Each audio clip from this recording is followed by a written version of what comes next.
When we think of ancient Rome, we imagine sun-drenched marble forms, villas with swimming pools and people in light togas. We are used to associating Rome with a warm Mediterranean climate. But what if I told you that winters in Rome could be cold, damp, and freezing with snow and frost? While in northern provinces like Britain or Germany, legionaries and officials faced real, severe winters for which their Mediterranean culture seemed totally unprepared.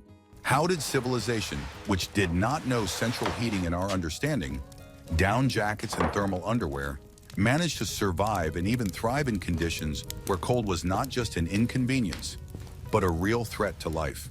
The answer lies in a remarkable blend of ingenious engineering, pragmatic architecture, thoughtful domestic habits, and a deep understanding of the laws of nature. The Romans did not just tolerate the cold, they waged a real war against it, using a whole arsenal of clever tactics. We are used to admiring their aqueducts and roads, but their heating systems, their clothing, their ways of insulating their homes deserve no less attention. It's a story of how practical wit triumphed over the elements, how luxury neighbored the simplest of domestic life's life-saving life hacks, and how an entire empire learned to adapt to the cold, extending its power to lands that seemed uninhabitable to pampered Southerners. Are you ready to find out how the ancient Roman floor heating worked, which even today seems to be a marvel of engineering? Why were Roman architects also the first masters of passive solar heating? And what role did public baths and even an ordinary woolen tunic play in winter survival? Stay with us to the end, and you will realize that the Romans were geniuses not only in military and law, but also in the art of keeping warm. The most impressive and undoubtedly ingenious Roman invention in the fight against cold was a heating system called Hypocaustum. It was a real breakthrough, an ancient analog of modern floor heating and central heating, available, however, only to the wealthiest citizens and for heating public buildings, primarily the famous thermi. The Hypocaust was an invisible but incredibly efficient stove hidden under the floor and in the walls, creating a level of comfort unimaginable to most people of that era. The principle of its operation was simple and ingenious. In the basement, there was a large wood-burning stove, perfernium, the heat from which did not go into a chimney, but was directed into a specially created underground space. The floor in the heated room did not lie on the ground, but was raised on small brick or stone pillars, pili, about 50-80 centimeters high. Hot air and smoke from the stove circulated in this labyrinth under the floor, heating its surface evenly. The floor itself consisted of several layers. First, large slabs were placed on the posts, then a layer of concrete, and only then a mosaic or tile finish. This multi-layered structure ensured durability and perfect heat distribution. The floor became one big warm battery on which it was pleasant to walk barefoot even in the bitter cold. But the engineers went further. To heat the room itself, not just the floor, they made vertical channels in the walls from special ceramic pipes or bricks with cavities, tubuli. The hot air passed under the floor, rushed into these wall channels and, giving its heat to the walls, went out through the openings under the roof. Thus, both the floor and the walls became sources of soft, even heat without smoke and soot in the living rooms. The Hippocaust system was the pinnacle of Roman engineering. It made it possible to maintain a comfortable temperature in huge halls of public baths and in luxurious country villas. However, it was very expensive. The construction of the Hypocaust required huge expenses, and its operation required constant work of slaves and colossal consumption of fuel. Special slaves, the fornicatores, kept the furnaces firing non-stop, burning huge amounts of wood. The heating system of one large villa required an entire forest for its supply. This is why there was no such system in the urban insulae, where the poor lived. The Hypocaust was a symbol of luxury and status, a technology that separated the world of comfort from the world of cold. But this underground furnace was only accessible to a few. How did the rest of the Romans, including the same wealthy in the less important rooms of their villas, utilize the greatest free source of heat that nature itself provided? The Romans were not only brilliant engineers, but also astute architects who understood the importance of proper location and layout of buildings to create a comfortable microclimate. They made extensive use of what we today call passive solar heating, orienting their homes and especially their country villas to maximize the energy of the winter sun. The architect Vitruvius, in his famous treatise, 10 Books on Architecture, gave clear advice on this subject. He advised that winter dining rooms and bedrooms should be located so that their windows face southwest or south. In this case, the low winter sun penetrated the rooms during the day, warming them, while in summer, when the sun is high, the same rooms remained in the shade, keeping them cool. It was a simple but incredibly effective principle. Moreover, the Romans were among the first to actively use glass in residential windows.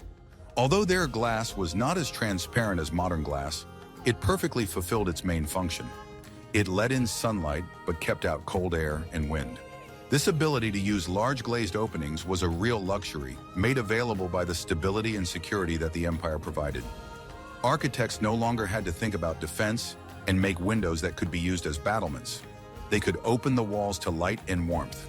The presence of large glazed windows on the south side of the villa turned the rooms into a kind of greenhouses or winter gardens.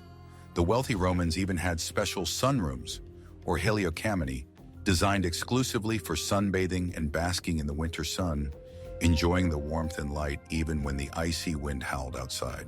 The layout of the villa also contributed to the preservation of heat.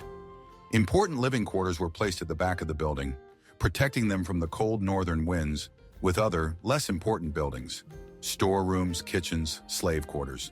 Sometimes villas were built in the shape of a horseshoe, facing the open part to the south, which created a cozy, protected from the wind courtyard, which also accumulated solar heat. Porticos and covered galleries facing south often served as an important element of such architecture. In summer, they created a saving shade, and in winter, on the contrary, they let in oblique sun rays that heated the floor and walls of the gallery, creating a warm buffer zone in front of the entrance to the main living spaces. It was a simple and elegant solution, working in harmony with nature. This solar architecture was not just a set of random solutions, but a well-thought-out system based on observations of nature and understanding of the laws of physics. It made it possible to significantly reduce the discomfort of the winter cold and save on fuel for roasters. It was an ingenious stratagem that did not require complex mechanisms, but only proper calculation and respect for the forces of nature. However, even the most perfectly designed villa could seem cold and desolate. For millions of ordinary city dwellers, deprived of both villas and hippocausts, the main source of warmth in winter was not their own dwelling, but a grandiose public institution. For a great number of the inhabitants of Rome, especially the poor, living in cold, damp, and unheated apartment buildings, the public baths, thermae, in winter became not just a place to wash, but a real escape from the cold. It was a kind of public heater available to everyone, a giant oasis of warmth in the midst of a freezing city. As we already know, the large imperial thermae were heated with a powerful Hypocaust system that kept the numerous halls at a comfortable temperature.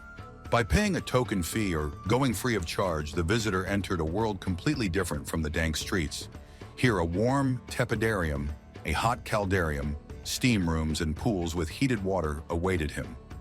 In the baths, one could not just wash, but really warm up, spend a few hours in warmth and comfort. For many plebeians whose dwellings had no means of heating except perhaps a small smoky roaster, going to the thermae was a daily survival ritual. They came here not so much for cleanliness as for warmth. It was a place to warm frozen limbs, to relax muscles cramped from the cold, to dry wet clothes, although this was not encouraged. Baths became the center of social life in winter. People spent hours here, escaping the cold in their homes. They socialized, played sports, read in the libraries if there were any, and ate in the taverns of the baths. The thermae became a kind of winter club, a refuge where you could not only warm your body, but also distract yourself from the dreary and cold everyday life. This social function of the thermae as a public heater was extremely important for maintaining stability in Rome. By providing the masses with access to heat, the authorities accomplished several tasks at once. They improved hygiene conditions, prevented diseases associated with hypothermia, and importantly, reduced social discontent. A man who had the opportunity to warm himself at least once a day was less prone to despondency and rebellion. But what should you do when you return from the warm paradise of the thermae to your cold, windswept cell in the insula? Here the Romans had to rely on much more primitive and sometimes extremely dangerous sources of fire. Not every Roman could afford the luxury of a Hypocaust. For the vast majority of the population, from those living in modest urban apartments to those living in rural homes, the main sources of heat were the open hearth, focus, and portable braziers. These simple devices provided localized heat but were inefficient and deadly. The focal point, or hearth, was usually located in the central part of the main room of the house. It was not a fireplace in our sense, but simply an area where a fire was built.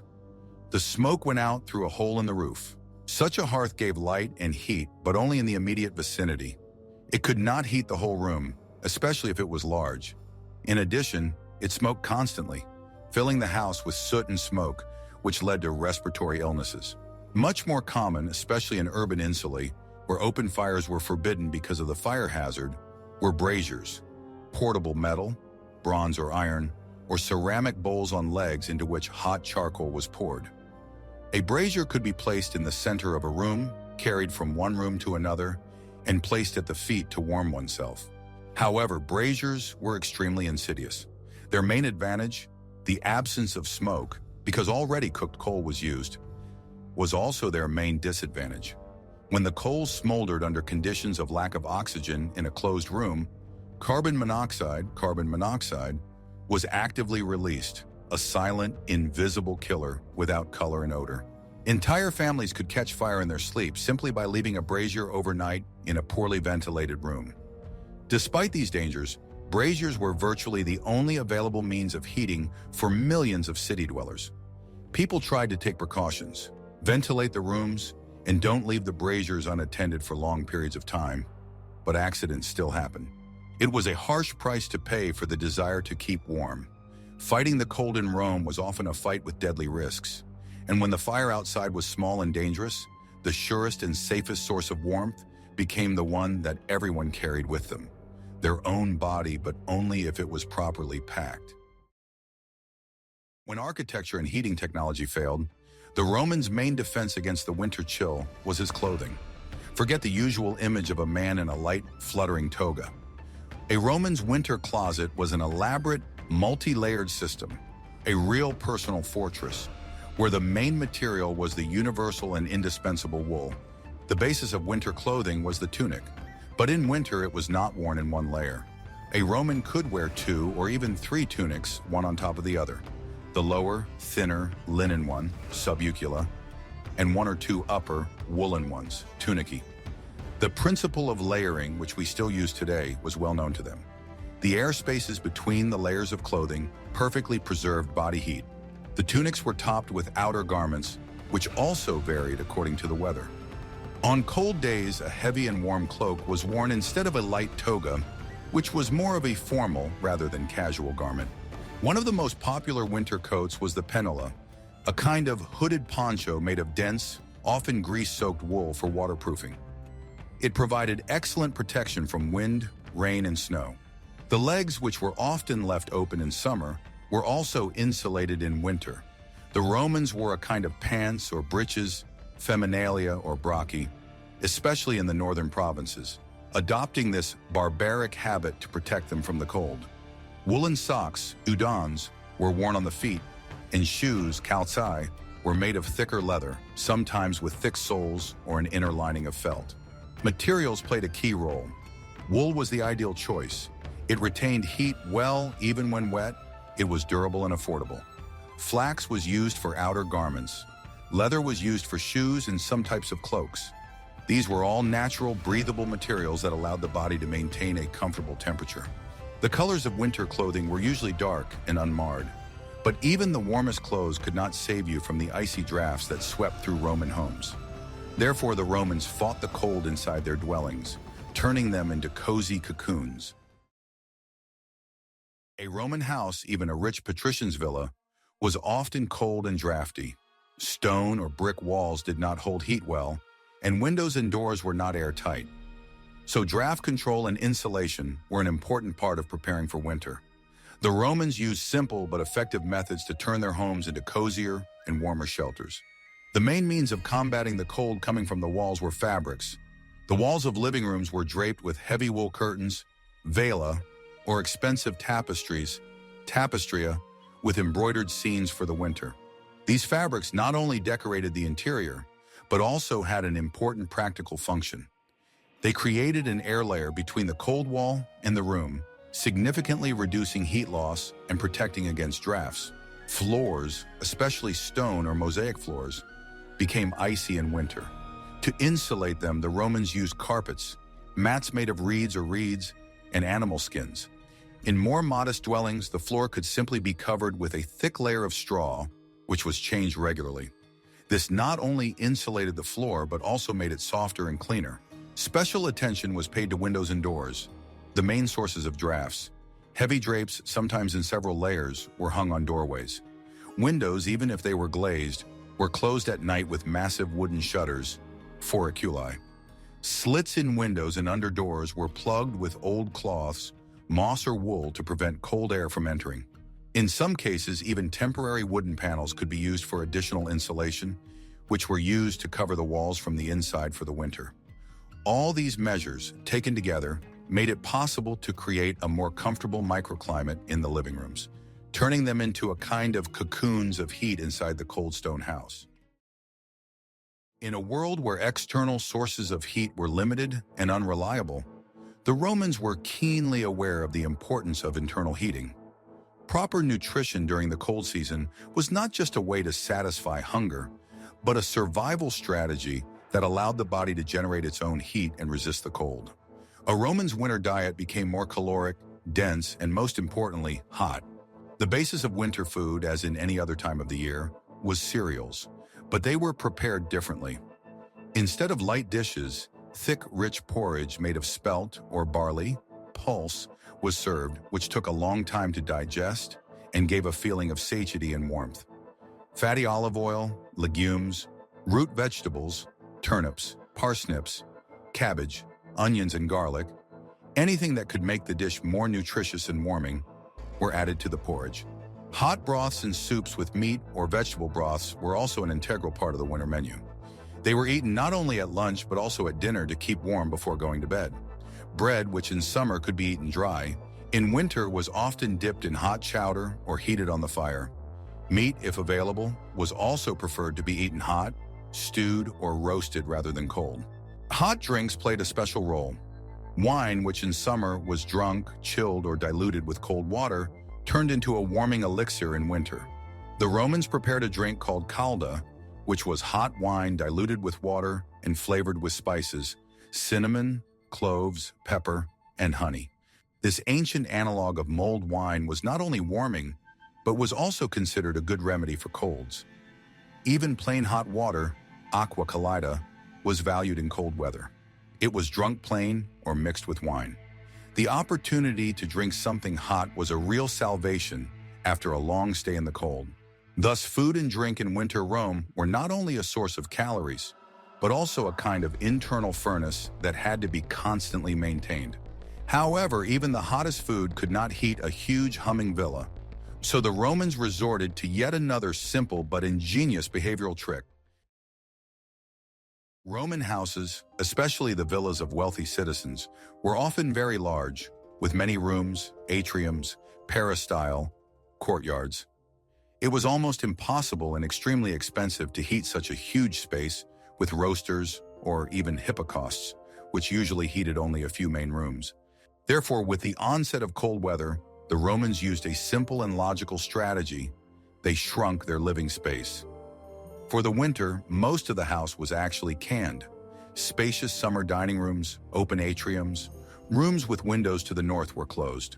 The life of the whole family moved to a few small, most warm and draft-proof rooms. These were usually bedrooms, cubicles, or small winter dining rooms located on the south side of the house and ideally heated by Hypocaust, or at least well warmed by the sun. In these few rooms, all daily activity was concentrated. Sleeping, eating, working, receiving close friends. The rest of the house was plunged into cold and semi-darkness.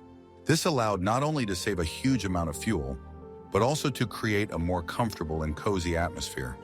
It was much easier to heat one or two small rooms with a few roasters than to try to keep a huge hall warm. This principle of space reduction was used not only by the rich. In more modest houses, they also tried to use only the warmest part of the dwelling for the winter, fencing off cold corners or haylofts with heavy curtains or even temporary wooden partitions. The family gathered together in one room where the hearth burned and spent most of their time there. Such winter hibernation in a limited space not only helped to keep warm, but also helped to strengthen family and social ties. People spent more time together, socializing, doing things together. Winter was a time for storytelling, needlework, and leisurely conversations by the fire. It was a forced, but in some ways beneficial isolation from the outside cold world. But in order for such isolation to be effective, it was necessary to reliably seal the main arteries through which the cold penetrated into the house, the windows. Windows were one of the most vulnerable places in a Roman house in terms of heat loss. However, it was the Romans who were among the first in history to massively use glass to glaze them, which was a real revolution in architecture and living. This technology, along with the use of massive wooden shutters, was one of the key tricks in the fight against winter cold. Roman window glass, of course, was not as perfectly clear as modern glass. It was cloudy, greenish, or yellowish in color, often with air bubbles and an uneven surface. However, it perfectly fulfilled its main function. It let in precious daylight, but also served as a reliable barrier to cold wind, rain, and snow. Before the advent of glass, window openings had to be either left open or covered with oiled cloth, parchment, or thin plates of mica, which was much less effective. The presence of glazed windows allowed the Romans to make them much larger than was possible before. This is what gave rise to the development of the solar architecture we have already discussed. Large windows on the south side of the house turned the rooms into bright and relatively warm spaces even in winter, creating a comfortable environment for living and working. It was a real luxury, accessible not only to the wealthiest, but also to the middle class. However, glass alone could not provide sufficient thermal insulation on a cold night. Therefore, the integral attribute of the Roman window was massive internal or external wooden shutters for oculi or specularia. At night or in particularly cold and windy weather, the shutters were closed tightly, creating an additional layer of protection. The space between the glass and the shutters formed a cushion of air that significantly reduced heat loss. In simpler houses, where there was no glass, wooden shutters were the only protection. They were made as tight as possible, and gaps were closed with cloth or moss. The combination of glass and shutters was an ingenious engineering solution that allowed light to be enjoyed during the day and heat to be retained at night. It was a kind of transparent armor that protected the Romans from the vagaries of winter weather. But all these technologies were just an addition to the most important, the most ancient, and the most reliable source of heat, which required neither firewood nor complicated constructions. Perhaps the most ancient, universal, and ingenious trick for surviving the cold was not technology, but the simple social instinct to stick together. The Romans, especially those who could not afford the luxury of spacious heated villas, understood perfectly well that the warmth of human bodies gathered in one place was a valuable and absolutely free resource. Social warmth was the most important factor for survival. This was vividly manifested in the lives of the urban poor who inhabited high-rise insulae. Their tiny cells had no heating, but they were densely populated. Often an entire family of several generations lived in one room. They slept together on shared straw mattresses, huddled close together, covered with one blanket. Children were put to sleep between the adults as the warmest place to sleep. This was not only a matter of saving space, but also a way to stay warm at night. The same principle worked in the barracks of the legionaries. Soldiers lived in cramped contuberniums, rooms for 8 men, where their body heat helped warm the room. During winter campaigns, they slept in tents side by side, sharing warmth and covering themselves with common cloaks. The feeling of elbow and physical closeness of a comrade was not only moral but also physical support in the fight against the cold. Even in wealthier homes, the principle of social warmth took place. As we have already mentioned, the family moved into several small rooms for the winter, where everyone spent most of their time together. Slaves also lived in very cramped conditions, often sleeping on the floor in the rooms where they worked or in special cramped cells, where their crowding also helped to keep them warm. Here too, in the cramped living conditions, special relationships beyond the formal were established. Neighbors, co-workers, slaves, and freedmen who shared not only shelter, but also the warmth of their bodies often formed strong domestic and emotional alliances, including same-sex partnerships, which were an integral part of Rome's colorful social fabric. Thus, crowding, which we today perceive as a disadvantage, was an advantage for many Romans in winter. It was simple physics. The smaller the volume of a room and the more warm bodies in it, the higher the temperature. This simple truth helped millions of people survive, making cold nights a test not of loneliness, but of cohesion. The Romans approached the problem of winter cold with their pragmatism, ingenuity, and systematic approach. Their arsenal of ingenious tricks was amazingly diverse, from advanced engineering embodied in Hypocaust to a subtle understanding of the laws of nature in passive solar architecture, from the creation of unique public heaters in the form of thermi to simple and effective solutions in clothing and insulation of dwellings. They didn't just fight the cold, they controlled it, creating comfortable environments wherever possible and adapting to harsh conditions where technology was powerless. This ability to adapt, to combine complex engineering solutions with simple domestic skills and social practices, was one of the keys to the success of their civilization. It allowed them not only to survive, but also to build, fight, and rule a vast empire that stretched from the hot deserts of Africa to the snowy forests of Germany. The story of the Roman fight against the cold is as much about technology as it is about people. How they learned to use all available resources, sun, fire, wool, stone, and most importantly, each other's warmth, to resist the elements. If you are interested in this warm journey into the cold Roman past, and you want to know more about how ancient civilizations solved the problems that concern us to this day, put a like and be sure to subscribe to our channel. There are many more amazing discoveries from the world of history, science, and everyday life of our ancestors ahead of you.